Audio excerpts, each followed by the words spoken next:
खसा पूत के मजा ले हम सूत के। बेटी हो खसा पूत के मजा ले हम सूत के। मजा ले हम सूत के।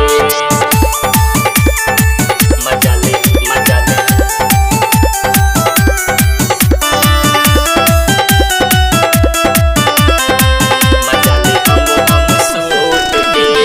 तोहरा जवानिया के जोश हम जगाइब, जगह जगह हम हाथ ही लगाइब। तोहरा जवानिया के जोश हम जगाइब, जगह जगह हम हाथ ही लगाइब।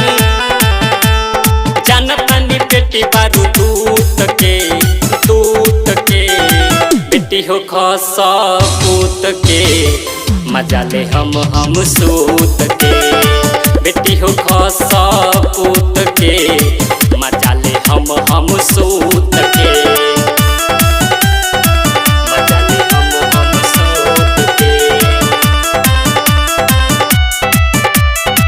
मजा ले हम सूत के। राइटर श्याम के दिल बारू धोखा, शिवोद विनोद के खात बारू चोखा। राइटर श्याम के दिल बारू धोखा, शिवोद विनोद के खात बारू चोखा। मुकेश दिवाकर कहे सूत के बेटी हो खसा पूत के मजा ले हम सूत के। बेटी हो खसा